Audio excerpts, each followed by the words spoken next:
Hello friends, welcome to the Success Kendra. Friends देखिए, आज इस सेशन में हम लोग बीपीएससी टीआरई 4.0 यानी कि बीपीएससी टीचर 4.0 न्यू वैकेंसी 2025 के लिए इंडियन नेशनल मूवमेंट यानी कि भारतीय राष्ट्रीय आंदोलन के महामैराथन सेशन को हम लोग डिस्कस करेंगे। और देखिए, आज इस सेशन में हम लोग 1885 यानी कि कांग्रेस के गठन से लेकर के 1947 देश के विभाजन तक जितने भी महत्वपूर्ण घटनाक्रम हैं उन सबको इस सेशन में हम डिस्कस करेंगे।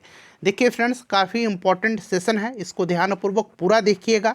इस सेशन में हम लोग कांग्रेस के गठन, बंगाल विभाजन, स्वदेशी आंदोलन, home rule league, Jallianwala Bagh, Bharat छोड़ो आंदोलन, यहाँ तक कि देश के विभाजन तक यानी कि 1947 तक तमाम सारे जितने भी इम्पोर्टेंट टॉपिक्स हैं उनको इसमें हम कवर करेंगे।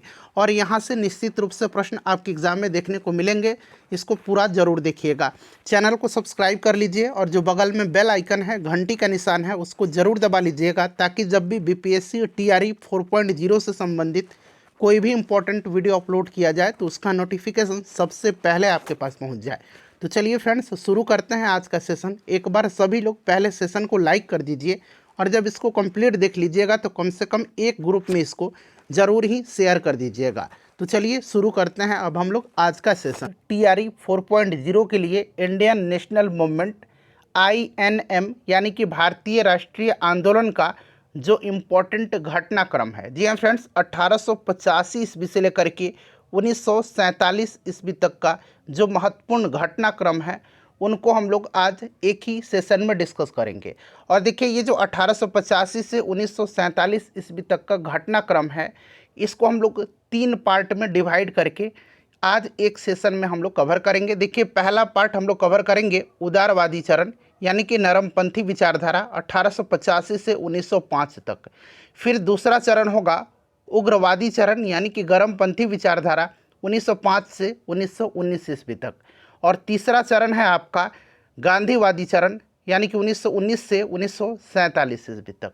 सबको हम लोग आज एक ही सेशन में डिस्कस करेंगे, इसीलिए सेशन इम्पॉर्टेंट है।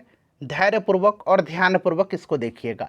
चलिए शुरू करते हैं। अब हम लोग देखते हैं भारतीय राष्ट्रीय आंदोलन और स्वतंत्रता प्राप्ति 1885 से 1947। देखिए, भारतीय राष्ट्रीय आंदोलन का प्रथम चरण और ये 1885 से 1905 ईस्वी तक है। उसके बाद हम लोग द्वितीय चरण को डिस्कस करेंगे और फिर तृतीय चरण जो कि बड़ा ही इंपॉर्टेंट है आपके एग्जाम के दृष्टिकोण से, उसको हम लोग डिस्कस करेंगे। ठीक है ना। चलिए ध्यानपूर्वक सेशन को देखिएगा।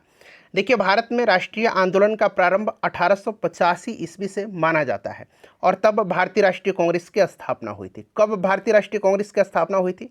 तो 1885 में। सब कुछ यहाँ पर आपको डिटेल में मिलेगा, ठीक है ना। बस आपको ध्यानपूर्वक इस सेशन को देखना है। देखिए, भारतीय राष्ट्रीय आंदोलन के प्रथम चरण की मुख्य घटना 1885 ईस्वी में भारतीय राष्ट्रीय कांग्रेस की स्थापना थी। क्लियर ना। चलिए उसके बाद देखिएगा कि इसका प्रथम अधिवेशन 28 दिसंबर 1885 को, भारतीय राष्ट्रीय कांग्रेस का पहला अधिवेशन जो है ये 28 दिसंबर 1885 ईस्वी को बम्बई स्थित गोकुलदास तेजपाल संस्कृत विद्यालय में हुआ था। और इस अधिवेशन के अध्यक्ष जो थे ये व्योमेश चंद्र बनर्जी थे यानी कि WC बनर्जी थे, याद रखेंगे, ठीक है ना। और भारतीय राष्ट्रीय कांग्रेस के संस्थापक कौन थे? तो एओ ह्यूम थे। ये स्कॉटलैंड के निवासी थे। इनका पूरा नाम है एलन ऑक्टेवियन ह्यूम, ठीक है ना। यह एक प्रशासनिक अधिकारी, राजनैतिक सुधारक और ब्रिटिश भारत में शौकिया पक्षी विज्ञान थे। और इनको एओ ह्यूम को जो है हर्मिट ऑफ शिमला भी कहा जाता है, इसको आप ध्यान रखेंगे। वह भारतीय राष्ट्रीय कांग्रेस के संस्थापकों में से एक थे। हालांकि वह कांग्रेस के जन्मदाता था परंतु उसने कभी भी इसकी अध्यक्षता नहीं किया। यानी कि जो आपका भारतीय राष्ट्रीय कांग्रेस का जो अधिवेशन हुआ था उसकी किसी भी अधिवेशन की अध्यक्षता इन्होंने नहीं किया था। और जो पहला अधिवेशन हुआ था जिसकी अध्यक्षता WC बनर्जी ने किया था, अभी हमने देखा भी था, उसमें टोटल 72 प्रतिनिधियों ने हिस्सा लिया था। इसे भी आप ध्यान रखेंगे। देखिए, कांग्रेस के प्रथम अधिवेशन में 72 सदस्यों ने हिस्सा लिया था, यहाँ पर दिया भी गया है। एओ ह्यूम कांग्रेस के महामंत्री पद पर 1885 से 1907 ईस्वी तक बने रहे थे।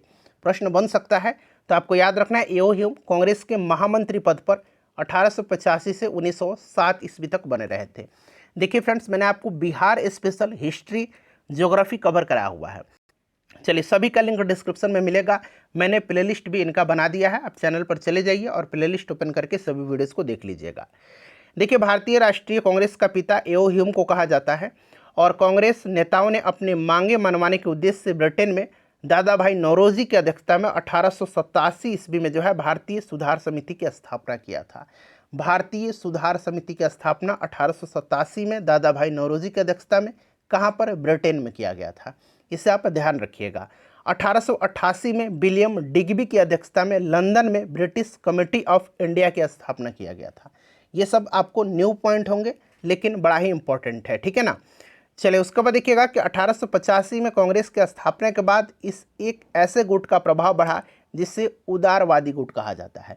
उदारवादी चरण आपने पढ़ा भी होगा और उग्रवादी चरण, ठीक है ना, सब कुछ इसमें कवर हो जाएगा आपका।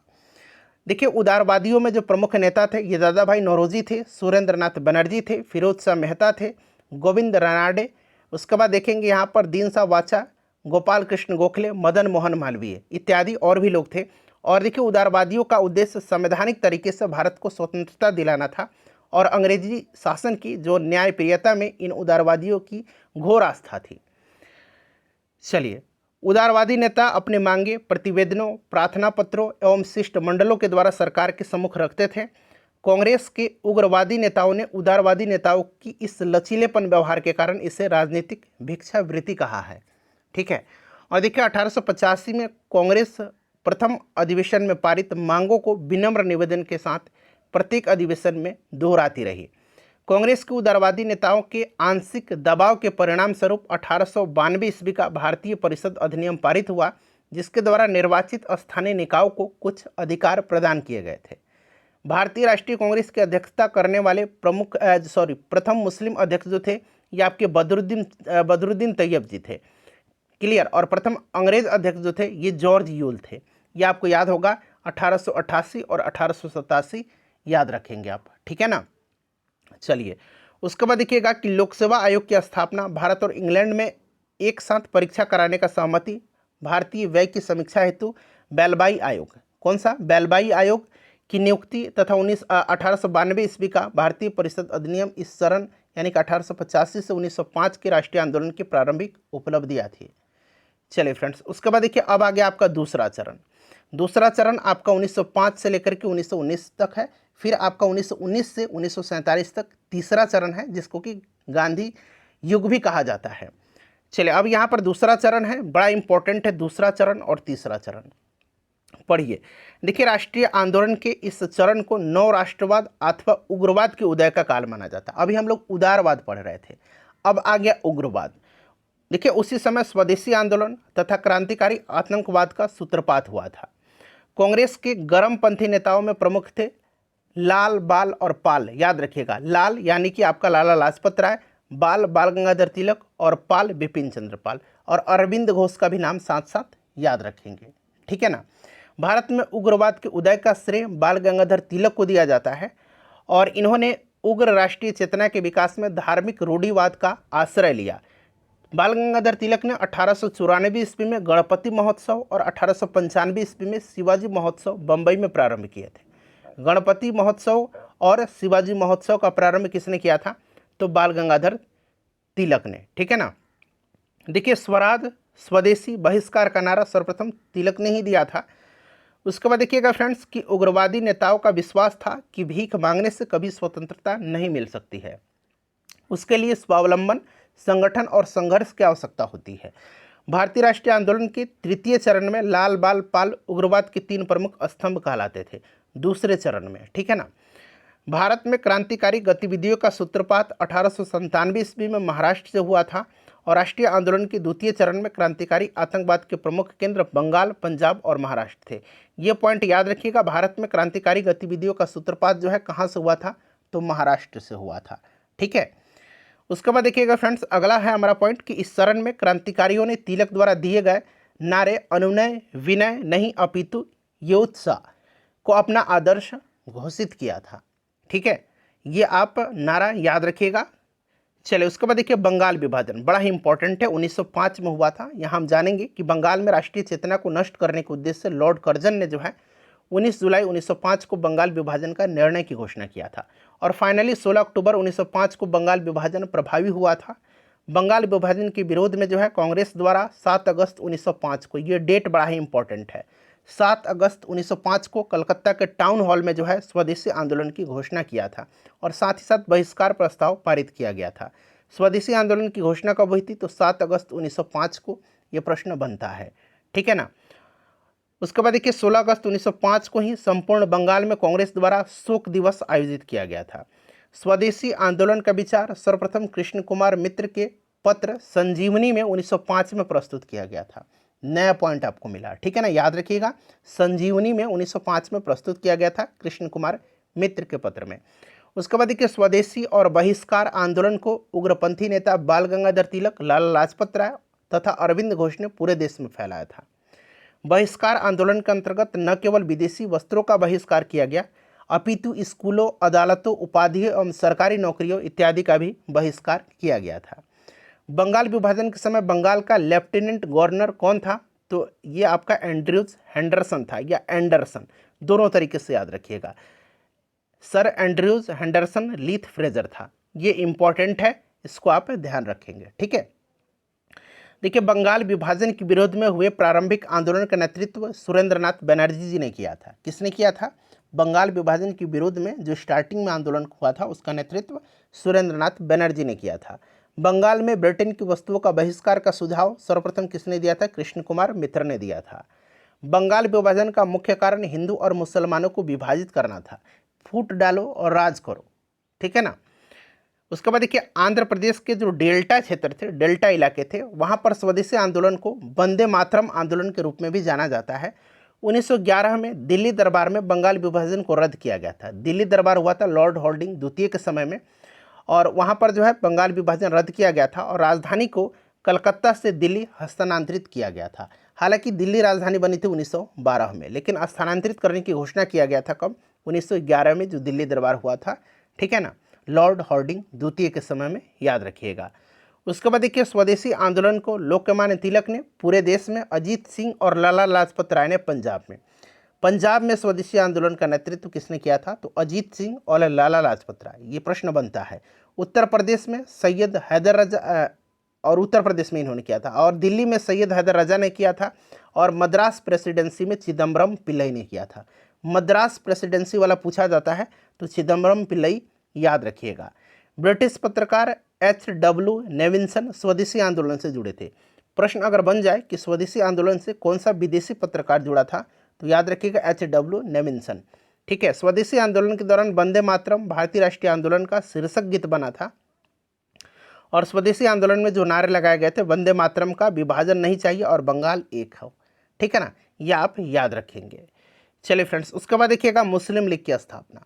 यह आपको पता है कि 1 अक्टूबर 1906 को आगा खां के नेतृत्व में मुसलमानों का एक शिष्टमंडल ने शिमला में वायसराय लॉर्ड मिंटो से मिलकर के मुसलमानों के लिए पृथक निर्वाचन व्यवस्था की मांग किया था, और ढाका के नवाब सलीमुल्लाह के नेतृत्व में 30 दिसंबर 1906 को ढाका में जो है एक बैठक आयोजित किया गया था, और वहीं पर मुस्लिम लीग की स्थापना हुई थी 30 दिसंबर 1906 ईस्वी को। 1908 ईस्वी में अमृतसर में हुए मुस्लिम लीग के अधिवेशन में मुसलमानों के लिए पृथक निर्वाचन मंडल की मांग किया गया था, और इस मांग की पूर्ति शीघ्र ही 1909 ईस्वी में भारतीय परिषद अधिनियम, जिसको कि मार्ले मिंटो सुधार अधिनियम कहा जाता है, उसी के द्वारा हुई थी, ठीक है। मुस्लिम लीग का प्रथम अध्यक्ष आगा खां थे, याद रखेंगे, और 1907 में मुस्लिम लीग का वार्षिक अधिवेशन कराची में हुआ था। मुस्लिम लीग का हेडक्वार्टर लखनऊ में था। 1908 में इसकी एक शाखा लंदन में सैयद अमीर अली ने स्थापित किया था, ठीक है। उसके बाद देखिएगा कामागाटू मारू एक जहाज था, इसके बारे में आपने पढ़ा होगा। चलिए उसके बारे में जानते हैं। देखिए कामागाटू मारू प्रकरण 1 नवंबर 1913 ईस्वी को गद्दर अखबार का पहला अंक प्रकाशित हुआ, जो उर्दू में था। किस में था? उर्दू में था। भाषा याद रखेंगे, ये इंपॉर्टेंट है। और 9 दिसंबर 1913 से गुरुमुखी में छपने लगा था। गद्दर के प्रत्येक अंक के पहले पृष्ठ पर छपता था अंग्रेजी राज का कच्चा चिट्ठा, ठीक है। उसके बाद देखिए कामागाटू जो प्रकरण था, कामागाटा मारू, ये 1914 ईस्वी में घटित हुआ था। दरअसल ये जहाज़ था। क्या था कामागाटा मारू? एक जहाज़ था, जिसको कि बाबा गुरुदत्त सिंह ने 1914 में किराए पर लिया था। और ये जो जहाज़ था कामागाटा मारू 26 दिसंबर 1914 को जो है कलकत्ता बजबज एक जगह है, वहाँ पर ये पहुँचा था, ठीक है ना। और इस प्रकरण के अंतर्गत 1914 में भारतीय के कनाडा प्रवेश के लेकर के कुछ भारतीयों पर लगे प्रतिबंधों के विरुद्ध आंदोलन हुआ था और आंदोलन के नेताओं ने शोर कमेटी की स्थापना किया था। नेताओं में जो प्रमुख थे ये बलवंत सिंह थे, हुसैन रहीम थे, सोहन लाल पाठक थे, ठीक है ना।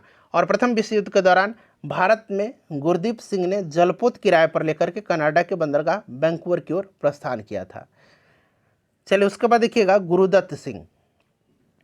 कांग्रेस का सूरत अधिवेशन 1907, कांग्रेस का पहला विभाजन हुआ था, सूरत फूट के नाम से भी जाना जाता है इसको। देखिए राष्ट्रीय आंदोलन की उग्रता के साथ साथ कांग्रेस के उदारवादी नेताओं और उग्रवादी नेताओं के मतभेद व्यापक हो रहा था और ये मतभेद हो रहा था स्वदेशी आंदोलन को चलाने के तरीकों को लेकर के, जिसके परिणाम सब 1907 ईस्वी में भारतीय राष्ट्रीय कांग्रेस का सूरत अधिवेशन में कांग्रेस जो है उदारवादी और उग्रवादी दो गुटों में विभाजित हो गई थी।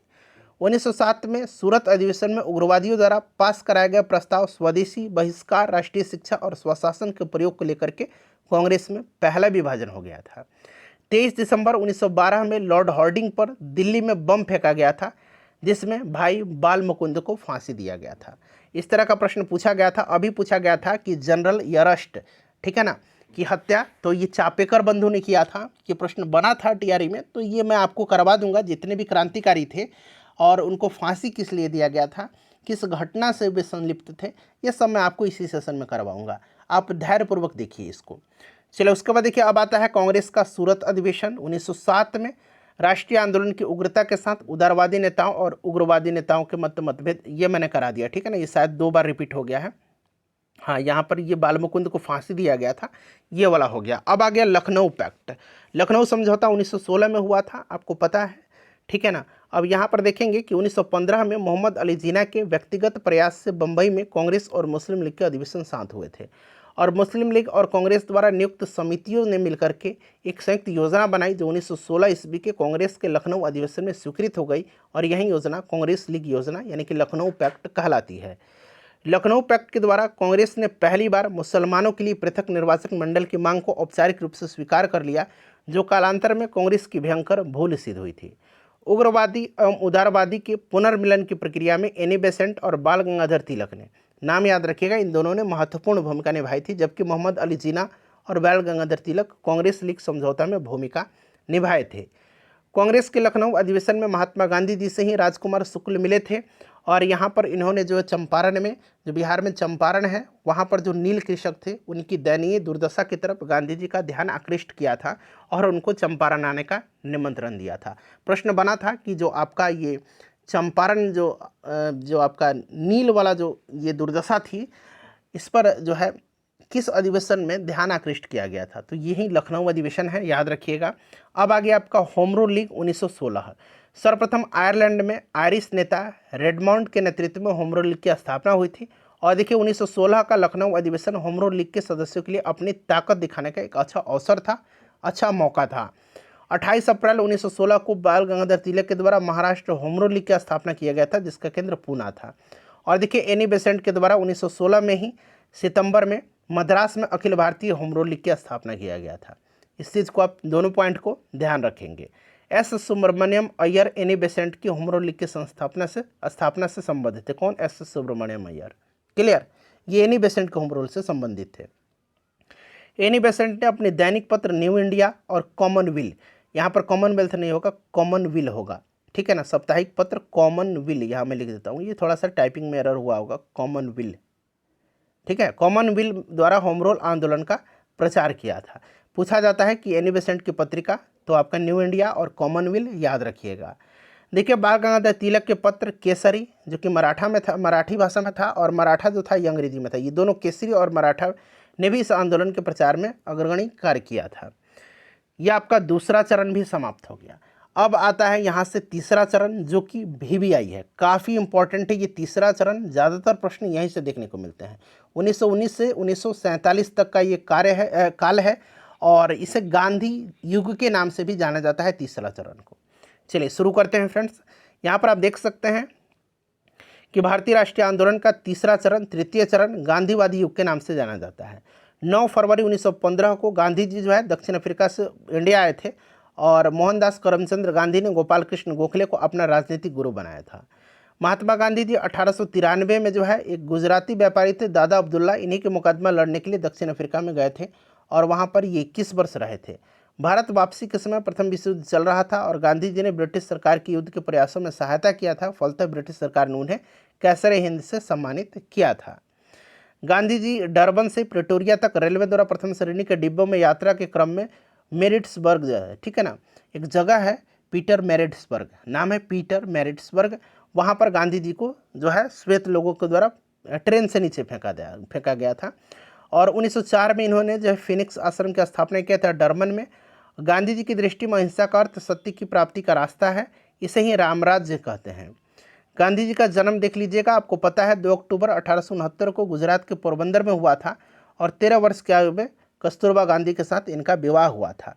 Gandhi ji the inner temple London से बैरिस्ट्री का प्रशिक्षण लिया था और रस्किन की पुस्तक अनटू द लास्ट से काफ़ी ये प्रभावित हुए थे।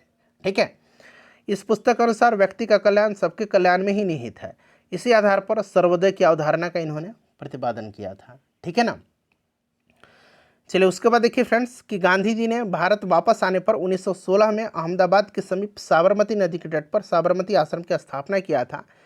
1917-18 ईस्वी के दौरान गांधी जी ने चंपारण किसान आंदोलन, खेड़ा किसान आंदोलन 1918, चंपारण 1917, खेड़ा 1918, अहमदाबाद जो मजदूर आंदोलन था 1918 में इनका सफल नेतृत्व किया था।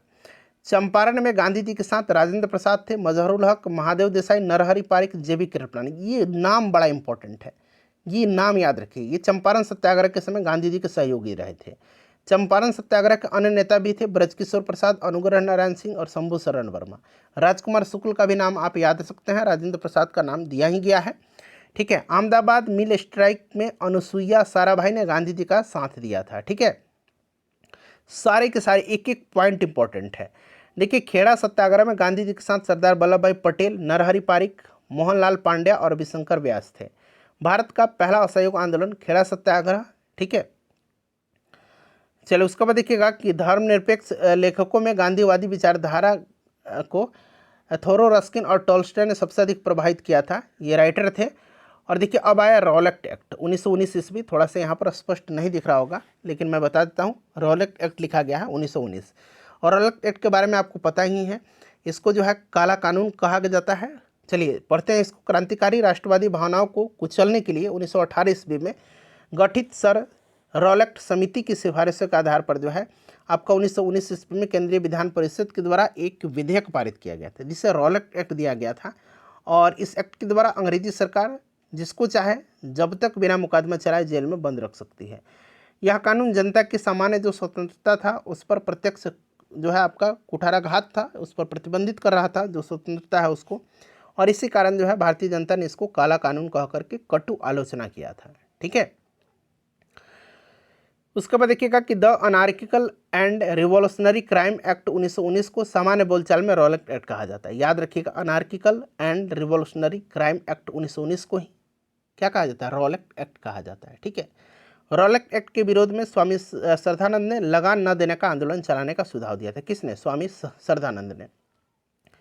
गांधी जी ने रॉलेट एक्ट की आलोचना करते हुए सत्याग्रह करने का निश्चय किया और सत्याग्रह सभा गठित किया था। 6 अप्रैल 1919 को गांधी जी के अनुरोध पर पूरे देश में हड़तालों का आयोजन हुआ था और सरकार ने गांधी जी के पंजाब और दिल्ली में प्रवेश पर प्रतिबंध लगा दिया था। 9 अप्रैल 1919 को गांधी जी के दिल्ली में प्रवेश करते ही उन्हें गिरफ्तार कर लिया गया था और इससे क्या हुआ, जनता में आक्रोश बढ़ गया था। उसके बाद क्या हुआ, गांधी जी को बम्बई ले गया था, वहाँ पर उनको रिहा किया गया था, परंतु आक्रोश जनता का कम नहीं हुआ और जालियांवाला की घटना घटित हो गई। रॉलेट एक्ट के विरोध में मोहम्मद अली जिन्ना, मदन मोहन मालवीय और मजहरुल हक इंपेरियल लेजिस्लेटिव काउंसिल से त्यागपत्र दे दिए थे। नया पॉइंट मिला आपको। ठीक है ना। देखिए, जालियांवाला बाग हत्याकांड 1919 में घटित हुआ था बैसाखी के दिन। वैसाखी के दिन ये प्रश्न बना था इस पर, बैसाखी के दिन याद रखिएगा। ठीक है ना।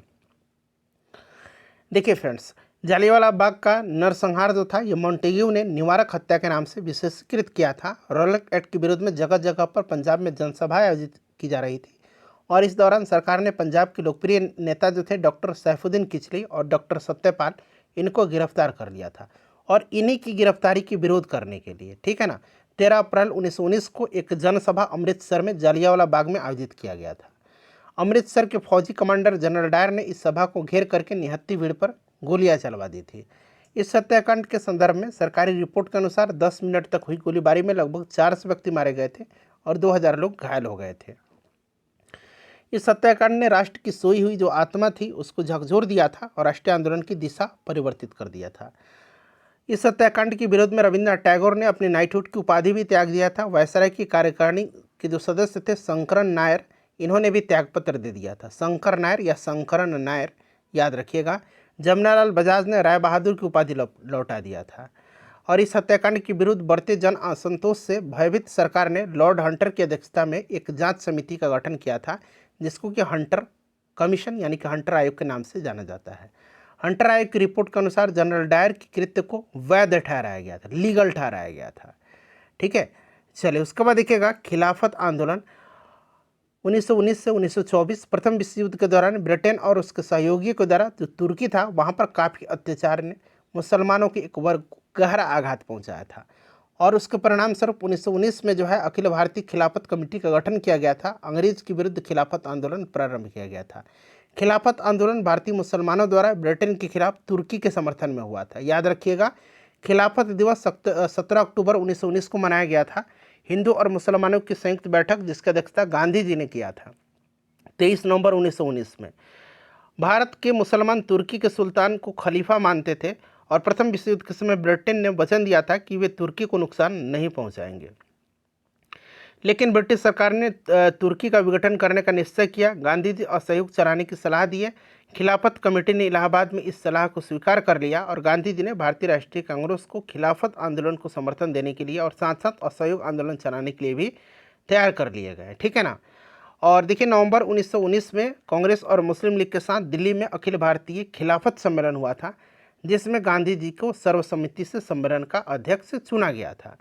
खिलाफत समिति के सदस्य शौकत अली, मोहम्मद अली, अबुल कलाम आज़ाद, हकीम अजमल खान, हसरत मोहानी और डॉक्टर अंसारी थे। हकीम अजमल खान ने खिलाफत आंदोलन के दौरान हाजिक उल मुल्क की पदवी त्याग दिया था। ठीक है ना, याद रखिएगा, हाजिक उल मुल्क की जो पदवी थी एक हकीम अजमल खान ने खिलाफत आंदोलन के दौरान त्याग दिया था। खिलाफत और असहयोग की घटना पर एचेंसन ने कहा कि हम मुसलमानों को हिंदुओं से भिड़ा नहीं पाए। 31 अगस्त 1920 का दिन खिलाफत दिवस के रूप में मनाया गया।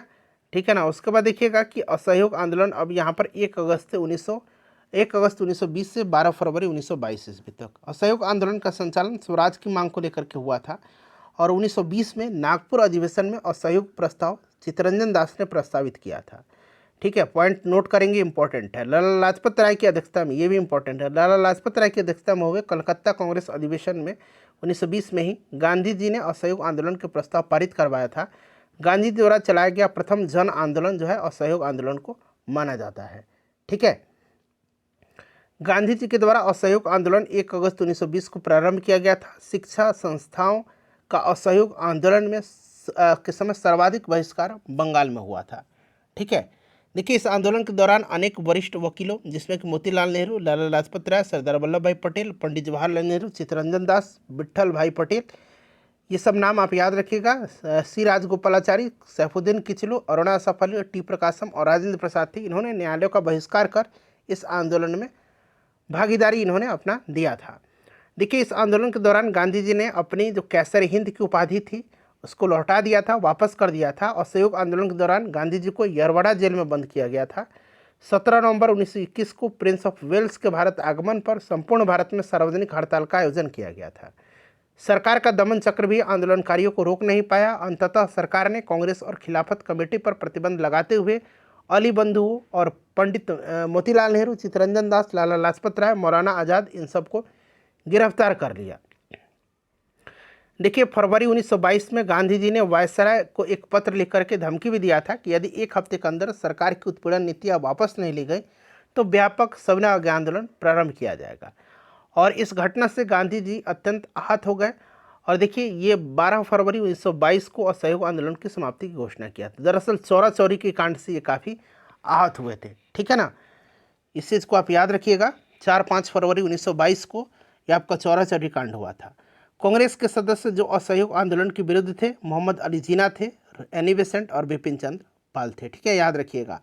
आंदोलन समाप्त होते ही सरकार 10 मार्च 1922 ईस्वी को गांधी जी को गिरफ्तार कर लिया और असंतोष भड़काने के अपराध में 6 वर्ष की कैद की सजा दिया गया था। उसके बाद देखिए 5 नवंबर 1920 को ऑल इंडिया कांग्रेस कमेटी के अधिवेशन में गांधी जी ने असहयोग आंदोलन शुरू करने के 1 वर्ष के भीतर स्वराज प्राप्ति का लक्ष्य भी लिया था, नारा भी दिया था इन्होंने। बाल गंगाधर तिलक ने असहयोग आंदोलन के समर्थन दिया, परंतु आंदोलन के प्रथम दिन ही उनकी मृत्यु हो गई थी। जिस दिन स्टार्ट हुआ था ना उसी दिन, ठीक है, और वह इसका परिणाम नहीं देख सके थे। चौरी चौरा की घटना के समय गांधी जी बारदोली में सामूहिक सत्याग्रह द्वारा सेना आंदोलन को प्रारंभ करने तैयार कर रहे थे। 5 फरवरी 1922 का जो चौरा चौरी स्थान है, ठीक है ना, वहीं पर यह घटना हुई थी, जिससे गांधी जी जो है काफ़ी दुखी हो गए थे। और यहाँ पर आप देख सकते हैं कि पुलिस को रोकना चाहा, लेकिन जनता क्रोध में आकर के थाने में आग लगा दिया था। असहयोग आंदोलन के दौरान विदेशी वस्त्रों के लिए जलाए जाने पर रविन्द्रनाथ टैगोर ने महात्मा गांधी जी को लिखा कि यह एक निष्ठुर बर्बादी है। 1925 में एम.एन. रॉय के द्वारा भारतीय कम्युनिस्ट पार्टी का गठन किया गया था। 1922 में भारत में जो है इलाहाबाद में सिविल सेवा परीक्षा की शुरुआत हुई थी। स्वराज पार्टी का गठन काफ़ी इंपॉर्टेंट है, 1923 में मोतीलाल नेहरू और चित्तरंजन दास ने किया था असहयोग आंदोलन की असफलता के बाद, ठीक है ना। यहाँ पर देख सकते हैं 1923 में मोतीलाल नेहरू और चित्तरंजन दास ने किया था स्वराज पार्टी की स्थापना। स्वराज पार्टी का उद्देश्य था कांग्रेस के अंदर रहकर के चुनाव में हिस्सा लेना और विधान परिषद में स्वदेशी सरकार के गठन की मांग उठाना तथा मांगों के न मानने पर विधान परिषद की कार्रवाई में बाधा पहुंचाना। सितंबर 1923 में दिल्ली में मौलाना आज़ाद के नेतृत्व में हुए कांग्रेस के विशेष अधिवेशन में स्वराज पार्टी को मान्यता प्रदान किया गया था, ठीक है ना। और स्वराज पार्टी की राजनीति के फलस्वरूप भारतीयों को सर्वप्रथम सांसद बनने का गौरव प्राप्त हुआ था। 1925 में इंपॉर्टेंट पॉइंट है, विट्ठल भाई पटेल ने केंद्रीय विधानमंडल में इनको चुना गया था, ठीक है ना, जो कि स्वराजियों के लिए एक महत्वपूर्ण उपलब्धि थी। 1923-24 में नगर पालिकाओं और स्थानीय निकायों के में जो चुनाव हुए थे उनमें इन्हें विशेष सफलता प्राप्त हुई थी। कलकत्ता के मेयर चित्तरंजन दास, अहमदाबाद के मेयर विट्ठल भाई पटेल, पटना के मेयर राजेंद्र प्रसाद, इलाहाबाद के मेयर पंडित जवाहरलाल नेहरू निर्वाचित हुए थे। देखिए 16 जून 1925 को चित्तरंजन दास की मृत्यु हो गई, ठीक है ना। 16 जून 1925 को सी.आर. दास की मृत्यु हो जाने से स्वराज पार्टी शिथिल होने लगी थी और स्वराजवादियों के असफल होने पर कांग्रेस की वागडोर पुनः गांधी जी के पास आ गई। श्रीनिवास आयंगकर, ठीक है, N.C. केलकर, ये सब आप याद रखेंगे, मद्रास प्रांत स्वराज पार्टी के संस्थापक थे और ये स्वराज दल के अन्य सदस्य भी थे, नेता भी थे। मॉन्टेग्यू घोषणा के संबंध में कांग्रेस में विघटन हुआ और इस बार उदारवादियों ने कांग्रेस छोड़कर के अखिल भारतीय उदारवादी संघ इंडियन लिबरल फेडरेशन, ठीक है ना, इसका स्थापना किया था। देशबंधु चित्तरंजन दास ने कहा कि स्वराज आम जनता के लिए होना चाहिए। किसने कहा था? सी.आर. दास ने कहा था, ठीक है।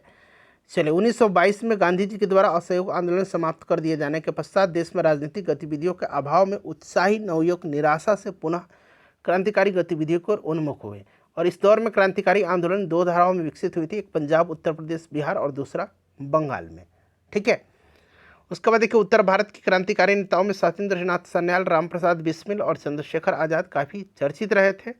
अक्टूबर 1924 में सत्येंद्र सान्याल, राम प्रसाद बिस्मिल और चंद्रशेखर आज़ाद जो थे, इन्होंने कानपुर में एक क्रांतिकारी संस्था हिंदुस्तान रिपब्लिकन एसोसिएशन HRA की स्थापना किया था।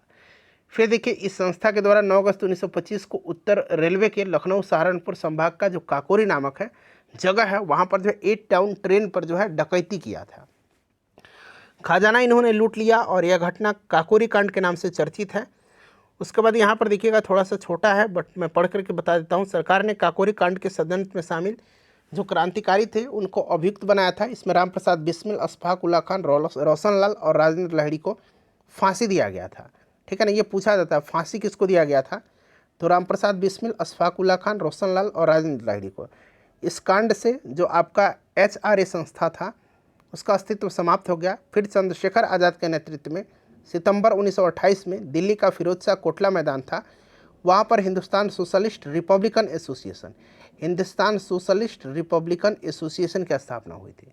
साइमन कमीशन के विरोध के समय लाला लाजपत राय पर लाठियों से प्रहार करने वाला जो पुलिस अधीक्षक था सैंडर्स, 30 अक्टूबर 1988 को भगत सिंह, चंद्रशेखर आज़ाद, राजगुरु के द्वारा उसकी हत्या कर दिया गया था, ठीक है। हिंदुस्तान सोशलिस्ट रिपब्लिकन एसोसिएशन के 2 सदस्य भगत सिंह और बटुकेश्वर दत्त ने 8 अप्रैल 1929 को केंद्रीय विधानमंडल में बहस के दौरान बम फेंका, जिसका उद्देश्य सरकार को आतंकित करना था। विधानमंडल में बम फेंकते समय पहली बार भगत सिंह ने इंकलाब जिंदाबाद का नारा दिया था, 23 मार्च 1931 को भगत सिंह, सुखदेव और राजगुरु को फांसी दिया गया था, याद रखिएगा 23 मार्च 1931 को। उसके बाद देखिएगा, उसके बाद क्या हुआ कि हिंदुस्तान सोशलिस्ट रिपब्लिकन एसोसिएशन के एकमात्र बचे सदस्य चंद्रशेखर आज़ाद को भी 1931 में पुलिस के साथ मुठभेड़ हुआ था अल्फ्रेड पार्क इलाहाबाद में, ये वीरगति को प्राप्त हुए थे। इस प्रकार से उत्तर भारत में HRSA Hindustan socialist Republican association की गतिविधि का सदैव के लिए अंत हो गया। बंगाल में सुरेशन ने इंडियन रिपब्लिकन आर्मी की स्थापना किया था। ठीक है, सुरेशन ये संस्था चटगांव में सक्रिय थी और इसमें और सदस्य थे अनंत सिंह, अंबिका चक्रवर्ती, प्रीतिलता वाडेकर। ठीक है ना, प्रीतिलता वाडेकर का नाम याद रखेंगे, गणेश घोष, कल्पना घोष। 16 फरवरी 1933 को राजद्रोह के आरोप में सुरेशन को बंदी बना लिया गया था और 12 फरवरी 1934 को उनको फांसी दिया गया था। ब्रिटिश सरकार ने क्रांतिकारियों का भयंकर दमन किया, जिसके फलस्वरूप 1932 ईस्वी तक क्रांतिकारी आंदोलन बिखर गया। अब यहाँ पर देखिए, भारत के जो महान शहीद हैं, भारत माता के सपूत, एक बार उनके बारे में यहाँ पर जान लेंगे, क्योंकि प्रश्न बना था। ठीक है ना, ये वाला प्रश्न बना था, आपको मैं दिखा देता हूँ। यहाँ पर आइए, ये देखिए, यही चापेकर बंधु था ना, लेफ्टिनेंट एरस्ट की हत्या आपका TRE 3.0 जो रद्द हो गया था उसमें पूछा गया था। तो जितने भी क्रांतिकारी हैं यहाँ पर उनके बारे में जान लीजिए। सबसे पहले खुदीराम बोस, आपको पता है 1908 में आपका जो मुजफ्फरपुर का सेशन जंग जज किंग्सफोर्ड था, उसकी गाड़ी पर बम फेंका गया था। खुदीराम बोस थे और प्रफुल्ल चाकी थे। खुदीराम बोस को फांसी दिया गया था 11 अगस्त 1908 को और प्रफुल्ल चाकी ने आत्महत्या कर लिया गया। राजेंद्र लाहिड़ी दक्षिणेश्वर बम कांड तथा काकोरी जो आपकी डाक गाड़ी डकैती कांड थी, उस सिलसिले में गिरफ्तार हुए थे और इनको 1927 में 17 दिसंबर के दिन गोंडा के जेल में फांसी दिया गया था। राम प्रसाद बिस्मिल मैनपुरी षड्यंत्र और काकोरी कांड का योजनाकार, इसी कांड में इनको बंदी भी बनाया गया था, काकोरी कांड में, और 19 दिसंबर 1927 को गोरखपुर जेल में इनको फांसी दिया गया था राम प्रसाद बिस्मिल जी को। अशफाक उल्ला खान, आपका ये जो काकोरी डकैती थी इसमें बंदी बनाया गया था और 19 दिसंबर 1927 को फैजाबाद जेल में इनको फांसी दिया गया था। उधम सिंह, जिन्होंने माइकल ओ डायर को हत्या किया था, इन्होंने, ठीक है ना, लंदन में जाकर के गोली मारा था 13 मार्च 1940, याद रखिएगा, और इनको 31 जुलाई 1940 को फांसी दिया गया था।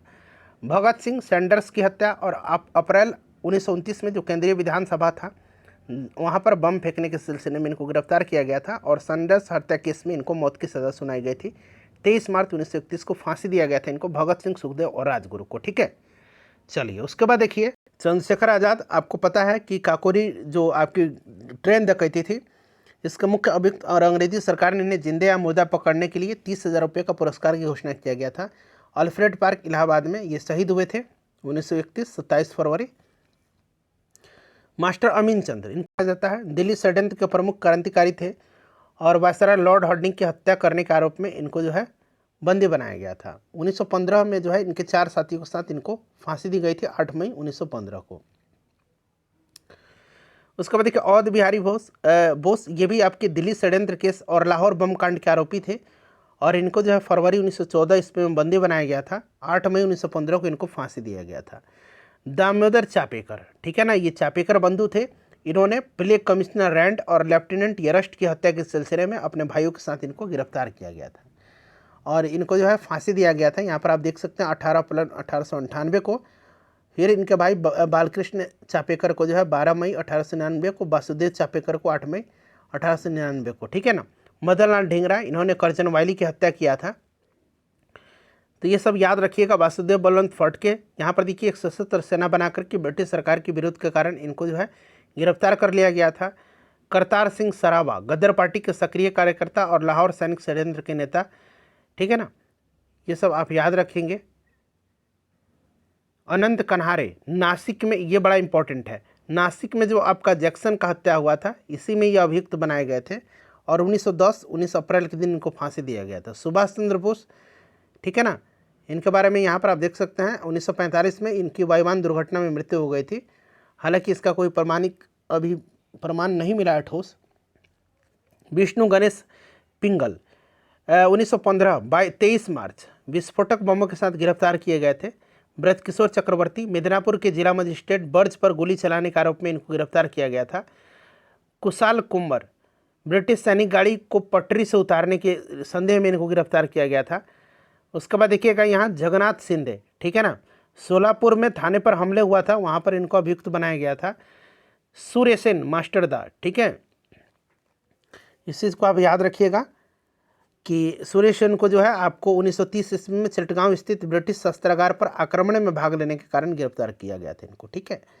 और 12 जनवरी 1934 को इन्हें फांसी पर लटका दिया गया था। लाला लाजपत राय साइमन कमीशन के विरोध किया था और पुलिस जो था सैंडर्स, आपको याद होगा, लाठी के प्रहार से इनकी जो है मृत्यु हो गई थी।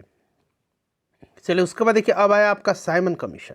1927 भारत में प्रशासनिक सुधार की जांच कर अपेक्षित सुधार के लिए रिपोर्ट देने के लिए 1919 में जो आपका 1919 का जो भारत सुधार अधिनियम था, जिसको कि मॉन्टेग्यू चेम्सफोर्ड सुधार अधिनियम कहा जाता है, उस एक्ट के अनुसार 1927 में सर जॉन साइमन की अध्यक्षता में एक आयोग गठित किया गया था जिसमें कोई भी भारतीय नहीं था, इसलिए इसको व्हाइटमैन कमीशन कहा गया था। 1928 में साइमन कमीशन भारत आया था। 3 फरवरी के दिन लॉर्ड इरविन के सुझाव पर भारतीयों को साइमन कमीशन से बाहर रखा गया था। साइमन कमीशन की नियुक्ति 1919 एक्ट के क्रियान्वयन की पूछताछ के लिए किया गया था। परिणामस्वरूप कांग्रेस ने इसका बहिष्कार किया। उसके बाद देखिएगा कि जहाँ तहाँ यह आयोग गया वहाँ यह इसका विरोध किया गया और काले झंडे इसको दिखाए गए थे। 1928 में साइमन कमीशन के विरोध प्रदर्शन में पुलिस की लाठी की चोट से घायल लाला लाजपत राय की मृत्यु हो गई थी। साइमन कमीशन ने आपका मई 1930 ईस्वी में अपनी रिपोर्ट प्रस्तुत किया था, जिसका आधार पर लंदन के गोलमेज सम्मेलन में विचार विमर्श हुआ था। भारत के स्वतंत्रता संग्राम में साइमन कमीशन विरोधी आंदोलन ने सक्रिय राष्ट्रीय आंदोलन के निर्णायक दौर में पहुंचा दिया था। नेहरू रिपोर्ट बड़ा इंपॉर्टेंट है। साइमन कमीशन का बहिष्कार करने के लिए लॉर्ड वर्कनहेड ने भारतीयों को संविधान बनाने की चुनौती दिया था। कहा था इसने कि भारतीय अपना संविधान बना ही नहीं सकते, ठीक है। तो इन्होंने इस चुनौती को स्वीकार किया भारतीयों ने, और भारतीय नेताओं ने देखिए यहाँ पर चुनौती स्वीकारते हुए फरवरी 1928 में दिल्ली में सर्वदलीय सम्मेलन का आयोजन किया था। और इस सम्मेलन में इस आशय का प्रस्ताव पारित किया गया कि जिसमें एक ऐसा संविधान निर्माण की योजना थी जिसमें पूर्ण उत्तरदायी सरकार की व्यवस्था निहित है, ठीक है। 11 मई 1928 को दूसरे सर्वदलीय सम्मेलन में पंडित मोतीलाल नेहरू की अध्यक्षता में एक 7 सदस्यीय समिति बनाई गई जिससे संविधान के सिद्धांतों को निर्धारित करना था। और इस समिति ने 28 अगस्त 1928 को अपनी रिपोर्ट प्रस्तुत किया था और इसे ही नेहरू रिपोर्ट के नाम से जाना जाता है। इस रिपोर्ट में औपनिवेशिक स्वराज, केंद्र में पूर्ण उत्तरदायी शासन, प्रांतीय स्वतंत्रता, मौलिक अधिकार जैसे विषय शामिल थे। पूर्ण स्वराज को तत्कालिक लक्ष्य के रूप में जवाहरलाल नेहरू और सुभाष चंद्र बोस ने इंडिपेंडेंस फॉर इंडिया लीग के रूप में कांग्रेस के भीतर एक दबाव समूह का निर्माण किया था।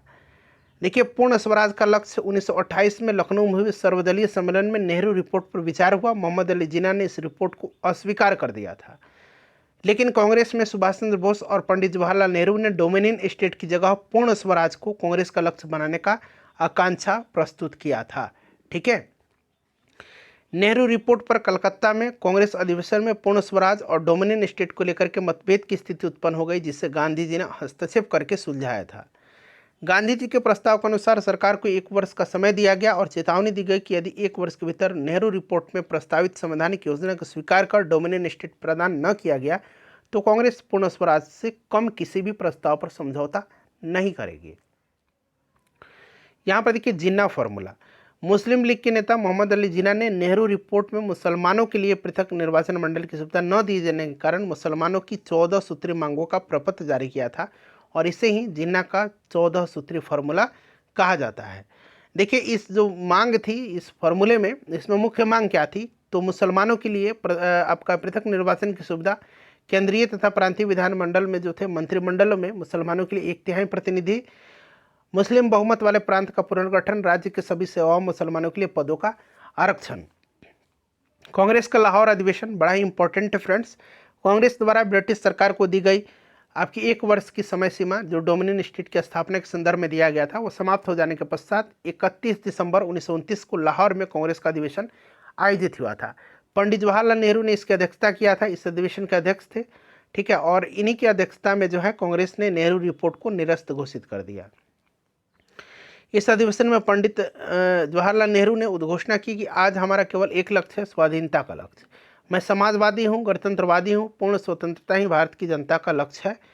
चलिए याद रखेंगे। उसके बाद देखिए सविनय अवज्ञा 1929 के लाहौर कांग्रेस अधिवेशन में जो है आपका कांग्रेस कार्यकारिणी को सविनय अवज्ञा आंदोलन प्रारंभ करने का अधिकार दिया गया था। फरवरी 1930 में आपका साबरमती आश्रम में हुई कांग्रेस कार्यकारिणी की दूसरी बैठक में महात्मा गांधी को सविनय अवज्ञा आंदोलन प्रारंभ करने का दायित्व सौंपा गया था। और देखिए आंदोलन प्रारंभ करने से पूर्व महात्मा गांधी जी थे इन्होंने वायसराय इरविन के समक्ष एक मांग प्रस्तुत किया था, परंतु वायसराय के द्वारा महात्मा गांधी की मांग को अस्वीकृत कर दिया गया था। इसके परिणाम स्वरूप गांधी जी के द्वारा सविनय अवज्ञा आंदोलन का सूत्रपात किया गया था। और देखिए 12 मार्च 1930 को महात्मा गांधी जी ने ऐतिहासिक नमक सत्याग्रह प्रारंभ करके सविनय अवज्ञा आंदोलन का पथ प्रशस्त किया। 12 मार्च 1930 को अपने 78 अनुयायियों के साथ इन्होंने जो है साबरमती आश्रम से डांडी मार्च स्टार्ट किया था। 24 दिन की लंबी यात्रा के पश्चात ये 6 अप्रैल 1930 को जो है डांडी पहुंचते हैं और वहां पर सांकेतिक रूप से नमक कानून तोड़ते हैं, नमक बना करके, ठीक है ना। और यहीं से सविनय अवज्ञा आंदोलन स्टार्ट होता है। गांधी जी डांडी आए सभी पत्रकारों को संबोधित करते हुए कहा कि शक्ति के विरुद्ध अधिकार की इस लड़ाई में मैं विश्व की सहानुभूति चाहता हूँ, ठीक है ना। देखिए तमिलनाडु में जो है सी राजगोपालाचारी और मालाबार में वायकम सत्याग्रह के नेता के केलकड़ जो है इन्होंने नमक आंदोलन की शुरुआत किया था। पश्चिमोत्तर प्रांत में जो है आपके खान अब्दुल गफ्फार खान थे, इन्हीं के नेतृत्व में सविनय अवज्ञा आंदोलन संचालित हुआ था। और उसके द्वारा उनके द्वारा जो गठित था आपका खुदाई खिदमतगार लाल कुर्ती संगठन ने सविनय अवज्ञा आंदोलन में महत्वपूर्ण भूमिका निभाई थी। ब्रिटिश सरकार के द्वारा सविनय अवज्ञा आंदोलन को उत्पीड़नकारी तरीकों से कुचलने का प्रयास किया गया था। जून 1930 में कांग्रेस और उसके संबद्ध सभी संगठन गैर कानूनी घोषित कर दिए गए थे। जवाहरलाल नेहरू और महात्मा गांधी को गिरफ्तार कर लिया गया था।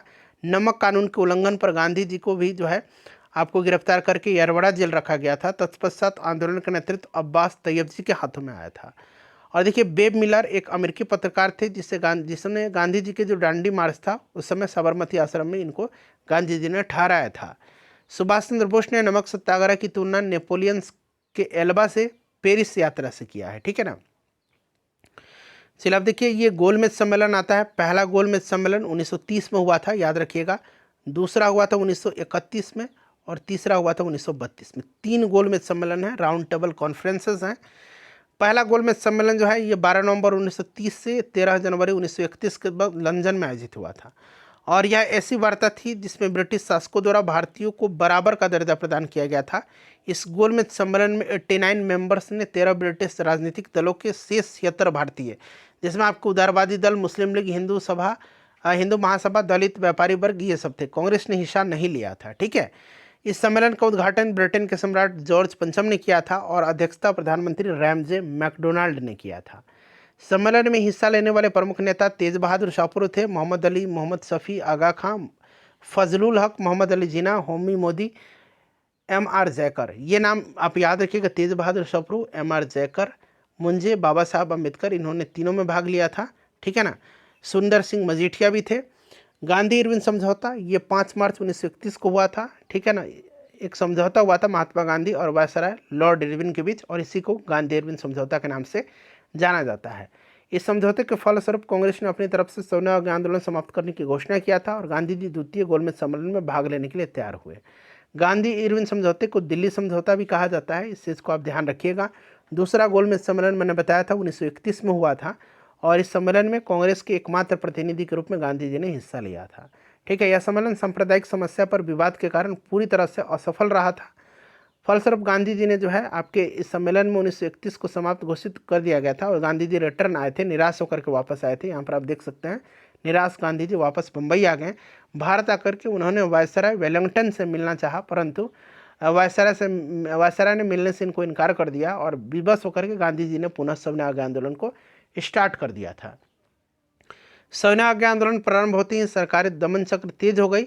गांधी जी SS राजपुताना जहाज से लंदन पहुंचे थे और वहां किंगस्ले हॉल में ठहरे थे और इसी समय ब्रिटिश प्रधानमंत्री रैमजे मैकडोनाल्ड ने सांप्रदायिक पंचायत यानी कि कम्युनल अवार्ड की घोषणा कर दिया था, जिससे कि आंदोलन में एक नया मोड़ आ गया था। गांधी जी के अलावा सरोजनी नायडू, मदन मोहन मालवीय जी ने भी इसमें हिस्सा लिया था। सांप्रदायिक पंचायत दरअसल देखिए यहाँ 16 अगस्त 1932 को विभिन्न संप्रदायों को प्रतिनिधित्व के विषय पर जो है ब्रिटिश प्रधानमंत्री रैमजे मैकडोनाल्ड ने एक पंचायत, जिसे कम्युनल अवार्ड कहा गया, जारी किया गया था और इस पंचायत में पृथक निर्वाचन पद्धति को न केवल मुसलमानों के लिए जारी रखा गया था अपितु इसे दलित वर्गों पर भी दलित वर्ग थे उन पर लागू किया गया था। इसके अंतर्गत मुसलमानों, ईसाइयों, सिखों, आंग्ल भारतीयों और अन्य के लिए पृथक निर्वाचन पद्धति की सुविधा प्रदान किया गया था। दलित वर्ग को पृथक निर्वाचन मंडल की सुविधा दिए जाने के विरोध में महात्मा गांधी जी ने जेल में ही 20 सितंबर 1932 को आमरण अनशन प्रारंभ किया था। मदन मोहन मालवीय, डॉक्टर राजेंद्र प्रसाद, पुरुषोत्तम दास टंडन और राजगोपालाचारी के प्रयत्नों से 5 दिन के उपरांत 26 सितंबर 1932, याद रखिएगा, गांधी जी और बाबा साहब अम्बेडकर के मध्य पुनः समझौता हुआ 26 सितंबर 1932 को। पुनः समझौता के अनुसार दलितों के लिए पृथक निर्वाचन व्यवस्था समाप्त हो गई और इस समझौते के अंतर्गत दलितों के लिए सीट बढ़ाकर के 71 से 148 कर दिया गया। तीसरा गोलमेज सम्मेलन 1932 में हुआ था, याद रखिएगा फ्रेंड्स। और देखिए यह 17 नवंबर से 24 दिसंबर 1932 तक आयोजित हुआ था और इसमें लंदन में हुआ था। मात्र 46 प्रतिनिधियों की भागीदारी से यह संपन्न हुआ था और कांग्रेस ने इसका बहिष्कार किया था। इस सम्मेलन में भारत सरकार अधिनियम 1935 को अंतिम रूप दिया गया था। डॉक्टर भीमराव अंबेडकर तीनों गोलमेज सम्मेलन में भाग लेने वाले भारतीय थे और यह तीनों अलग भारतीय प्रतिनिधि थे, अलग अलग सम्मेलन नहीं थे, ठीक है ना, अपितु एक ही सम्मेलन की अवस्था थी जो 3 सत्रों में संपन्न हुई थी, पहला, दूसरा और तीसरा। चलिए उसके बाद देखिएगा कि अखिल भारतीय किसान सभा का प्रथम सम्मेलन अप्रैल 1936 में लखनऊ में हुआ था और इसके अध्यक्ष स्वामी सहजानंद सरस्वती थे और इसके महासचिव NG रंगा थे। ठीक है, अगस्त प्रस्ताव के बारे में जानिए। देखिए अगस्त प्रस्ताव 8 अगस्त 1940 दूसरा विश्व युद्ध प्रारंभ हो जाता है। उसके प्रारंभ होने पर कांग्रेस ने युद्ध में समर्थन के बदले भारत को स्वतंत्र राष्ट्र घोषित किए जाने का प्रस्ताव रखा। और देखिए मार्च 1940 को कांग्रेस ने अपने रायगढ़ बिहार में आयोजित आपका वार्षिक अधिवेशन में प्रस्ताव पारित किया। रामगढ़ था ना शायद, ये रामगढ़, ठीक है ना। वहाँ पर स्पष्ट किया कि यदि केंद्र ने एक अंतिम राष्ट्रीय सरकार गठित कर दे तो कांग्रेस द्वितीय विश्व युद्ध में सरकार का सहयोग कर सकती है। कांग्रेस ने इस प्रस्ताव के उत्तर में वायसराय लॉर्ड लिथगो ने 8 अगस्त 1940 को अगस्त प्रस्ताव प्रस्तुत किया और इस प्रस्ताव में डोमिनियन स्टेट, युद्ध की समाप्ति के उपरांत एक प्रतिनिधि मूलक संविधान निर्मात्री सभा का गठन, वायसराय की कार्यकारिणी में अतिशीघ्र भारतीय सदस्यों की संख्या में वृद्धि, एक युद्ध सलाहकार परिषद का गठन आदि वार्ता इसमें निहित थी। चलिए अब देखिएगा फ्रेंड्स, ये आपका पृथक पाकिस्तान की मांग है 1933 से 1935, ठीक है ना। इसके बीच कैम्ब्रिज में पढ़ने वाले चौधरी रहमत अली नामक एक मुस्लिम छात्र थे। इन्होंने एक पर्चा जारी करा और उस पर जो है पृथक पाकिस्तान की परिकल्पना को इन्होंने जन्म दिया। 22 से 23 मार्च 1940 को मुस्लिम लीग के लाहौर अधिवेशन में पहली बार पृथक पाकिस्तान राज्य के निर्माण का प्रस्ताव पारित किया गया था और इस प्रस्ताव में पाकिस्तान शब्द का उल्लेख नहीं था। इस चीज़ को याद रखेंगे। पृथक पाकिस्तान की मांग को लेकर के पहली बार मान्यता 1942 ईस्वी में क्रिप्स प्रस्ताव में सन्निहित थी। लाहौर अधिवेशन की अध्यक्षता मोहम्मद अली जिन्ना ने किया था और इस अधिवेशन में भारत से अलग मुस्लिम राज्य पाकिस्तान की मांग किया था। इस मांग को फजलुल हक ने प्रस्तुत किया था, ठीक है ना, फजलुल हक ने, और खलीजुम्मा, यहाँ पर देखिए खलीकुज्मा ने इसका अनुमोदन किया था। मोहम्मद इकबाल को मुसलमानों के लिए पृथक राष्ट्र के विचार का प्रवर्तक माना जाता है।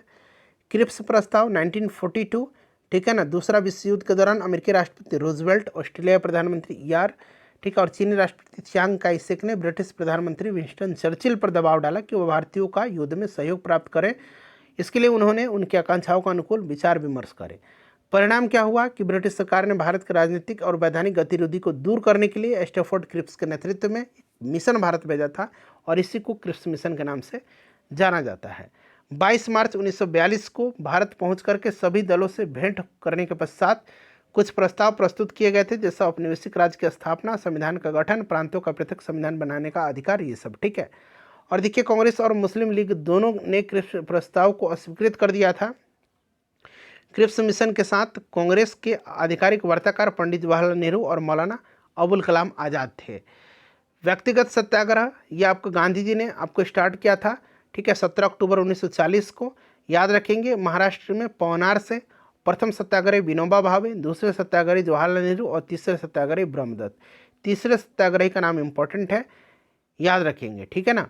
चलिए भारत छोड़ो आंदोलन 1942 में ये शुरू होता है। अगस्त प्रस्ताव और क्रिप्स मिशन की विफलता के बाद कांग्रेस के द्वारा शुरू किया गया। देखिए अगस्त प्रस्ताव और कांग्रेस की जो आपकी क्रिप्स मिशन थी, अगस्त प्रस्ताव और क्रिप्स मिशन की असफलता के बाद तथा कांग्रेस द्वारा शुरू किए गए आंदोलनों के दौरान राष्ट्रीय सरकार की स्थापना की मांग को अस्वीकार कर जाने पर कांग्रेस ने बंबई अधिवेशन में 8 अगस्त 1942 को भारत छोड़ो का प्रस्ताव पारित किया था। गांधी जी ने बंबई के ग्वालियर टैंक के मैदान से लोगों को करो या मरो का नारा दिया था। भारत छोड़ो आंदोलन के 9 अगस्त 1942 को प्रारंभ होते ही गांधी जी और अन्य जितने भी कांग्रेस के शीर्ष नेता थे उनको ऑपरेशन जीरो आवर के अंतर्गत गिरफ्तार कर लिया गया था। पूछा जाता है कि ऑपरेशन जीरो आवर संबंधित है तो भारत छोड़ो आंदोलन से। गांधी जी, कस्तूरबा गांधी, सरोजनी नायडू को गिरफ्तार करके आगा खां पैलेस में नजरबंद किया गया था। राजेंद्र प्रसाद को बांकीपुर जेल में रखा गया था। जयप्रकाश नारायण को कहाँ पर रखा गया था? हजारीबाग जेल में। ठीक है। मौलाना अबुल कलाम आजाद को बांकुड़ा जेल में, जवाहरलाल नेहरू को अल्मोड़ा जेल में।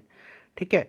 आंदोलन के प्रति ब्रिटिश सरकार की दमनात्मक नीति के विरुद्ध गांधी जी ने आगा खां पैलेस में 10 फरवरी 1943 को 21 दिन उपवास की घोषणा किया था। गांधी जी को ब्रिटिश सरकार ने उनके खराब स्वास्थ्य के कारण 1944 में जो है जेल से रिहा कर दिया था। मुस्लिम लीग ने भारत छोड़ो आंदोलन का समर्थन नहीं किया लेकिन तटस्थता का रुख अपनाया था। कम्युनिस्ट नेताओं ने भारत छोड़ो आंदोलन का बहिष्कार किया था। गांधी जी ने जेल से छूटने के बाद रचनात्मक कार्यों का सहारा लेकर के पुनः सक्रियता दिखाई। संघर्ष की संभावना से भयभीत होकर के सरकार ने बेबल योजना प्रस्तुत किया था। भारत छोड़ो का प्रस्ताव आलेख स्वयं महात्मा गांधी जी ने नेहरू और आज़ाद के सहयोग से, मौलाना अबुल कलाम आज़ाद के सहयोग से बनाया था। नेहरू जी ने प्रस्ताव को पेश किया था और वल्लभ भाई पटेल जी ने इसका समर्थन किया था। Hindu Mahasabha, Communist Party of India, Unionist Party of Punjab और मुस्लिम लीग ने भारत छोड़ो आंदोलन का समर्थन नहीं किया था। भारत छोड़ो आंदोलन के दौरान बंबई से नियमित रेडियो प्रसारण राम मनोहर लोहिया ने किया था, जबकि उषा मेहता कांग्रेस के भूमिगत रेडियो का संचालन दल की महत्वपूर्ण सदस्य थी। ये भारत छोड़ो आंदोलन के दौरान लुई फिशर महात्मा गांधी की जीवनीकार महात्मा गांधी जी के साथ था। अरुणा असफ अली, उषा मेहता, जयप्रकाश नारायण, राम मनोहर लोहिया इत्यादि की गिरफ्तारी के बाद भूमिगत रह करके 1942 में भारत छोड़ो आंदोलन का नेतृत्व किया था। ठीक है ना, इन्होंने याद रखिएगा। अरुणा असफ अली 1942 में 3 स्थान बलिया, मिदनापुर और सतारा में समानांतर सरकार की स्थापना हुई थी। वीवीआई है।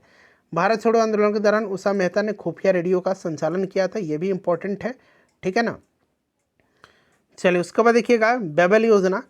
आपका यहाँ पर देखिए 1943 अक्टूबर में लॉर्ड लिथगो के स्थान पर लॉर्ड बेबल भारत आया था वायसराय बन करके, और इसने ब्रिटिश सरकार से परामर्श के पश्चात भारतीय समस्या को दूर करने के लिए 25 जून 1945 को शिमला में एक सम्मेलन का आयोजन किया था, जिसे शिमला सम्मेलन के नाम से जाना जाता है।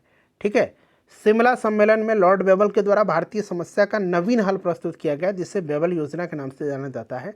बेबल योजना में कहा गया था कि वायसराय एवं प्रधान सेनापति के अतिरिक्त वायसराय की परिषद के सभी सदस्य भारतीय होंगे। 3 दिन तक चलने वाले इस सम्मेलन में कांग्रेस और मुस्लिम लीग में विवाद हो जाने के कारण इसे समाप्त घोषित करना पड़ा था। मोहम्मद अली जिन्ना का मत था कि वायसराय की कार्यकारिणी में सभी मुस्लिम सदस्य मुस्लिम लीग से ही चुने जाएं, जिसे बेबल ने अस्वीकार कर दिया था। ठीक है ना, अस्वीकार कर दिया था। आज़ाद हिंद सरकार, इंडियन नेशनल आर्मी। अब देखिए यहाँ पर आज़ाद हिंद फौज के गठन का विचार सबसे पहले मोहन सिंह के मन में आया था। आज़ाद हिंद फौज का प्रथम डिवीज़न जो है 1 सितंबर 1942 को कैप्टन मोहन सिंह के द्वारा गठित हुआ था, जो फेल हो गया था, असफल हो गया था। फिर आज़ाद हिंद फौज का सफलतापूर्वक स्थापना रासबिहारी बोस जी ने किया था। ठीक है ना। चलिए उसके बाद देखिए द फ्री इंडिया सेंटर का गठन सुभाष चंद्र बोस ने जर्मनी में किया था। द फ्री इंडिया लीजन नामक सेना का गठन भी इन्होंने ही किया था। ठीक है। चलो उसके बाद देखिए सुभाष चंद्र बोस ने 21 अक्टूबर 1943 को सिंगापुर में भारत की अस्थायी सरकार का गठन किया था, जिसका जर्मनी और जापान ने समर्थन किया था। अक्टूबर 1943 को सुभाष चंद्र बोस ने हिंद फौज के सर्वोच्च सेनापति बने थे, आज़ाद हिंद फौज के। ठीक है ना। और आज़ाद हिंद फौज के 3 ब्रिगेड था, याद रखिएगा, सुभाष, गांधी और नेहरू ब्रिगेड। ठीक है ना। महिलाओं के ब्रिगेड का नाम था रानी लक्ष्मीबाई रेजिमेंट। और आज़ाद हिंद फौज का झंडा तिरंगे की भांति, जिस पर दहाड़ते शेर का चिन्ह था। 8 नवंबर 1943 को जापान के अंडमान और निकोबार को सुभाष चंद्र बोस को सौंप दिया गया था, और उन्होंने इसका नाम शहीद द्वीप, अंडमान का नाम शहीद द्वीप और निकोबार का नाम स्वराज द्वीप रखा था। ठीक है। ये पूछा जाता है। आज़ाद हिंद फौज के गिरफ्तार अधिकारी पीके सहगल, कर्नल गुरदयाल ढिल्लन और मेजर शाहनवाज हुसैन, ये 3 नाम इंपॉर्टेंट है, याद रखेंगे। इन पर राजद्रोह का मुकदमा चलाया गया था 1945 में, लाल किले में चलाया गया था, इसीलिए इसको लाल किला मुकदमा के नाम से भी जाना जाता है। और आज़ाद हिंद फौज के ये जो आपके अभियुक्त थे, इनकी तरफ से तेज बहादुर सापरू, भोलाबाई देसाई, भोलाबाई देसाई के नेतृत्व में ये आपका इनका केस लड़ा गया था। और इसमें भोलाबाई देसाई के नेतृत्व में तेज बहादुर सापरू थे, केन काटजू थे, जवाहरलाल नेहरू थे, अरुणा असफ अली भी थी, याद रखिएगा। चलिए उसके बाद देखिए इन्होंने पैरवी किया था। कराची में 20 फरवरी 1946 को वायुसेना ने ब्रिटिश सरकार के विरुद्ध हड़ताल किया, जो बम्बई, लाहौर और दिल्ली में भी फैल गया था। नौसेना ने 19 फरवरी 1946 को बम्बई में INS तलवार नामक जहाज के नौसैनिकों के द्वारा अंग्रेज सरकार के विरुद्ध हड़ताल किया गया। 25 फरवरी 1946 को नौसेना विद्रोहियों ने सरदार पटेल के दबाव में आकर के समर्पण किया था। सुभाष चंद्र बोस कलकत्ता के मेयर 1923 में बने थे। सुभाष चंद्र बोस ने एंटी कॉम्प्रोमाइज कॉन्फ्रेंस का आयोजन मार्च 1946 में किया था। ठीक है ना। रास बिहारी बोस ने जापान में इंडियन क्लब की स्थापना किया था और जनवरी 1944 में रंगून में, वर्मा में, म्यांमार में INA का हेडक्वार्टर लाया गया था। इंडियन रिपब्लिकन आर्मी की स्थापना बंगाल में सुरेशन ने किया था। कैबिनेट मिशन देखिए फ्रेंड्स, जनवरी 1946 में ब्रिटिश प्रधानमंत्री क्लीमेंट एटली ने भारतीय नेताओं से औपचारिक विचार विमर्श करने हेतु एक आपका संसदीय दल कैबिनेट मिशन भारत भेजने का निश्चय किया था। कैबिनेट मिशन जो था ये दिल्ली आया था 24 मार्च 1946 को और इस शिष्टमंडल के सदस्य थे स्टेफोर्ड क्रिप्स, पैंथिक लॉरेंस और AB अलेक्जेंडर। ठीक है, नाम याद रखिएगा। कैबिनेट मिशन ने शिमला में एक सम्मेलन आयोजित किया था जिसमें कांग्रेस और मुस्लिम लीग के 3 सदस्य सम्मिलित हुए थे और यह सम्मेलन 5 मई 1946 से 11 मई 1946 तक चला था। सम्मेलन में सर्वसम्मति निर्णय न हो पाने की स्थिति में कैबिनेट मिशन ने 16 मई 1946 को अपने प्रस्ताव की घोषणा किया था और कैबिनेट मिशन की योजना के प्रस्ताव में प्रांतों का विभाजन मुस्लिम लीग को संतुष्ट करने के लिए किया गया था, जिससे यह मुस्लिम बहुल प्रांतों में पूर्ण स्वायत्तता का उपभोग करने के लिए पाकिस्तान का जो है आपका सत्व प्राप्त हो सके। मुस्लिम लीग ने 16 अगस्त 1946 को सीधी यानी कि प्रत्यक्ष कार्यवाही दिवस मनाया था। उस समय बंगाल में मुस्लिम लीग का सरकार था जिसे मुख्यमंत्री कौन थे? शहीद सोहरावर्दी थे। एटली घोषणा पत्र, ठीक है, याद रखेंगे फ्रेंड्स। देखिए ब्रिटिश प्रधानमंत्री क्लीमेंट एटली ने हाउस ऑफ कॉमन्स में, देखिए हाउस ऑफ कॉमन्स में 20 फरवरी 1947 को एक ऐतिहासिक घोषणा करते हुए कहा कि अंग्रेज जून 1948 में पहले ही उत्तरदायी लोगों को सत्ता हस्तांतरित करने के उपरांत भारत छोड़ देंगे। उसके बाद कि पंडित जवाहरलाल नेहरू ने एटली की इस घोषणा का स्वागत करते हुए इसे एक बुद्धिमत्तापूर्ण और साहसिक निर्णय बताया था। अब देखिए आपका लॉर्ड माउंटबेटन योजना था और स्वतंत्रता प्राप्ति। माउंटबेटन योजना के तहत भारत पाकिस्तान का विभाजन हुआ था। देखिए 22 मार्च 1947 को भारत के अंतिम British governor general viceroy Lord Mountbatten Bharat आया था और देखिए 3 जून 1947 को लॉर्ड माउंटबेटन के द्वारा एक योजना की घोषणा किया गया था जिसे माउंटबेटन योजना कहा जाता है और माउंटबेटन योजना मूलतः भारत विभाजन की योजना थी। इसमें उस प्रक्रिया का उल्लेख था जिसके अंतर्गत अंग्रेजों के द्वारा भारतीयों को सत्ता हस्तांतरित की जानी थी और मुस्लिम बहुल प्रांतों को यह चुनना था कि वह भारत में रहेंगे या प्रस्तावित राज्य पाकिस्तान में सम्मिलित हो जाएंगे। माउंटबेटन योजना के प्रस्ताव को गोविंद वल्लभ पंत ने स्वीकार किया था तथा अबुल कलाम आज़ाद ने समर्थन किया था, जो बंटवारे के विरोध कर रहे थे। प्रस्ताव के विरोध में चौथराम मिंडवानी, डॉक्टर किचलू, पुरुषोत्तम दास टंडन और मौलाना हफीजुर रहमान थे। ठीक है ना। कांग्रेस कार्यकारिणी समिति ने 12 जून 1947 को, कांग्रेस महासमिति ने 15 जून 1947 को दिल्ली में बैठक में माउंटबेटन योजना की पुष्टि कर दी।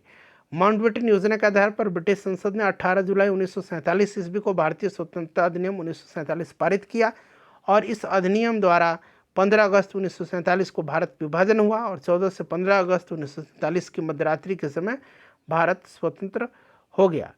उसके बाद कि 14 अगस्त 1947 को मोहम्मद अली जिन्ना पाकिस्तान के प्रथम गवर्नर जनरल बने थे। मोहम्मद अली जिन्ना, ठीक है ना। लॉर्ड माउंटबेटन को स्वतंत्र भारत का प्रथम गवर्नर जनरल बनाया गया और पंडित जवाहरलाल नेहरू को स्वतंत्र भारत का प्रधानमंत्री। भारत की आज़ादी के समय इंग्लैंड के राजा जॉर्ज षष्ठम था और आपका जो भारत में अंतिम सम्राट और कॉमनवेल्थ राष्ट्रमंडल का प्रथम प्रधान था। तो फ्रेंड्स देखिए 1947 तक, ठीक है ना, 1885 से 1947 तक, यानी कि जो आपका भारतीय राष्ट्रीय आंदोलन का पहला चरण, दूसरा चरण, तीसरा चरण था, सारे महत्वपूर्ण पॉइंट्स को मैंने कवर करा दिया। सेशन को लाइक कर दीजिए और इसको शेयर कर दीजिएगा।